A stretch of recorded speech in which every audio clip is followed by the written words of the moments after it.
There's this idea in Jungian psychology called the circumambulation. And Jung had this idea that you had a potential future self, which would be in potential everything that you could be. And that it manifests itself moment to moment in your present life by making you interested in things. And the things that you're interested in are the things that would guide you along the path that would lead you to maximal development.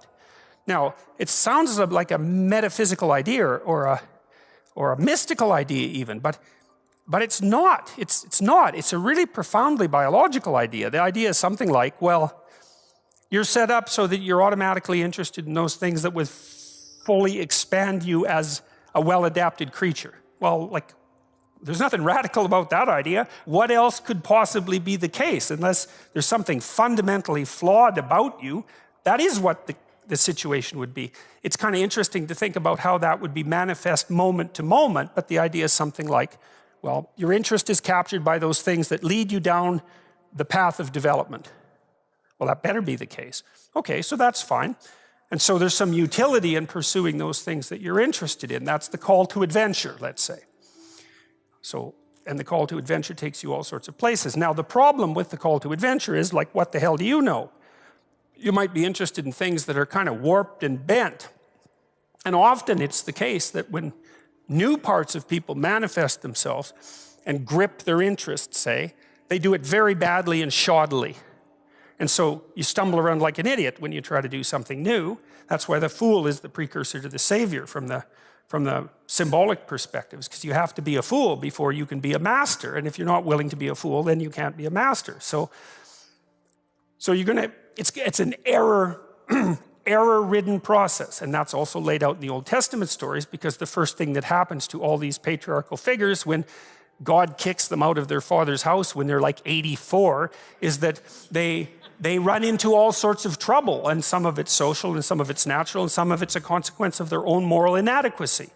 So they're fools. But the thing that's so interesting is that despite the fact that they're fools, they're still supposed to go on the adventure, and that they're capable of learning enough as a consequence of moving forward on the adventure so that they straighten themselves out across time. And so it's something like this. So this circumambulation that Jung talked about was this continual circling, in some sense, of who you could be. You might notice, for example, that there are themes in your life. You know, when you go back across your experiences, you see you kind of have your typical experience that sort of repeats itself. And there might be variation on it, like a musical theme, but it's like you're circling yourself and getting closer to yourself as you move across time.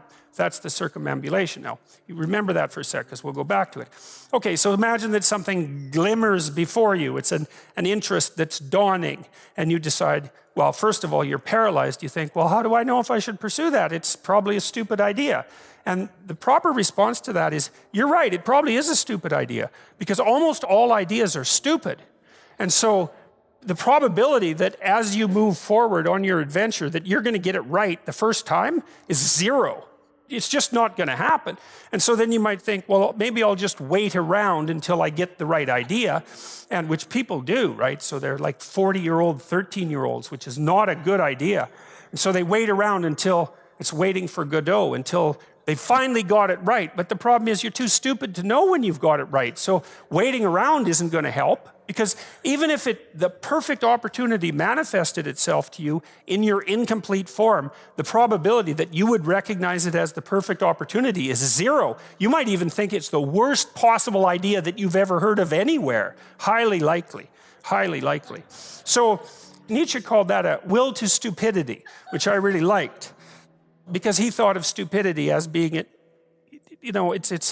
you have to take it into account fundamentally and work with it. And so you can take these tentative steps on your pathway to destiny, and you can assume that you're going to do it badly. And that's really useful, because you don't have to beat yourself up. It's pretty easy to do it badly. But the thing is, it's way better to do it badly than not to do it at all. And that's a hell of a lot better than just rotting away at home.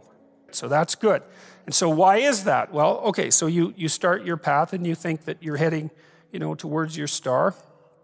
And so you go in that direction. And then, because you're here, the world looks a particular way, but then when you move here, the world looks different, and you're different as a consequence of having made that voyage. And so what that means is that now that thing that glimmers in front of you is going to have shifted its location, because you weren't very good at specifying it to begin with, and now that you're a little sharper and more focused than you were, it's going to reveal itself with more accuracy to you. And so then you have to take a, it's almost like a 180-degree reversal. But it isn't, because, you've gone this far, and that's a long ways to get that far. But that's a lot farther than you would be if you just stayed where you were, waiting. And so it doesn't matter that you overshoot continually, because as you overshoot, even if you don't learn what you should have done, you're going to continually learn what you shouldn't keep doing. And if you learn enough about what you shouldn't keep doing, then that's tantamount at some point to learning at the same time what you should be doing. So it's okay. Now, what's cool about it, though, I think, is that as you progress, the degree of overshooting starts to decline, right? There's nothing hypothetical about that. As you learn a new skill, like even to play a song on the piano, for example, you overshoot madly. You're making all sorts of mistakes to begin with, and then the mistakes, they disappear. There's a great TED Talk, I think it was, about this guy set up a really advanced computational recording system in his home and recorded every single utterance his young child made while learning to speak. And then he put together the child's attempts to say certain phonemes and put them in the list, and you can hear the child deviating madly to begin with, and then after hundreds and hundreds of repetitions, just zeroing right in on the exact phoneme. So you might not know this, but when kids babble, because they start babbling when they're quite young, they babble every human phoneme, including all sorts of phonemes that adults can't say. And then they die into their language, so that after they learn, say, English, then there's all sorts of phonemes they can no longer hear or pronounce, but to begin with, it's all there, which is really quite interesting. But as they learn a particular language, they zero in on the proper way to pronounce that, and their errors minimize. And every time you learn something, that's how it is. And that's really useful to know, too, because it means that it's okay to wander around stupidly before you fix your destination. Now, you see that echoed in Exodus, right? Because what happens is that the Hebrews escape a tyranny, which is kind of whatever you do personally and psychologically when you escape from your previous set of stupidly held and ignorant and stubborn axioms. It's like, away from that tyranny. It's like, great, I freed myself from that. Well, then what?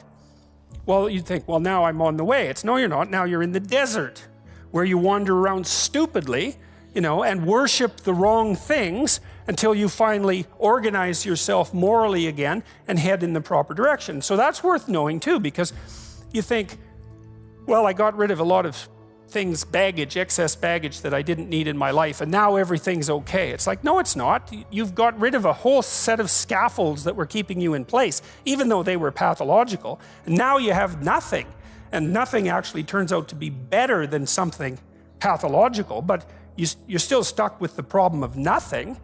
And that's exactly why Exodus is structured the way that it is. It's that you escape from a tyranny. It's, hooray, we're no longer slaves. Yeah, well, now you're nihilistic and lost.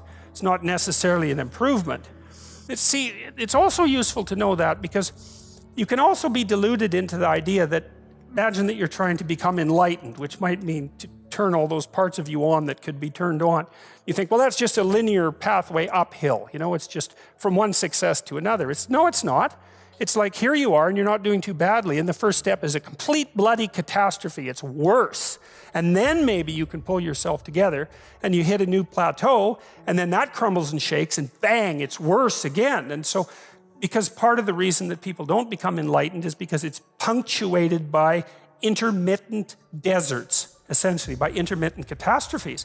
And if you don't know that, well, then you're basically screwed, because you go ahead on your movement forward and you collapse, and you think, well, that didn't work, I collapsed. It's like, no, that's par for the course. It's not indication that you failed, it's just indication that it's really hard. And that when you learn something, you also unlearn something. And the thing you unlearned is probably useful, and unlearning it actually is painful. Let's say if you have to get out of a bad relationship. There isn't any relationship that's 100% bad. And so when you jump out of it, well, maybe you're in better shape, but you're still lonesome and disoriented, and you don't know what your past was, and you don't know what your present is, and you don't know what your future is. That's why people stay with the devil they know instead of, looking for the devil they don't know. So anyways, the fact that you're full of faults doesn't mean you have to stop. And thank God for that. That's a really useful thing.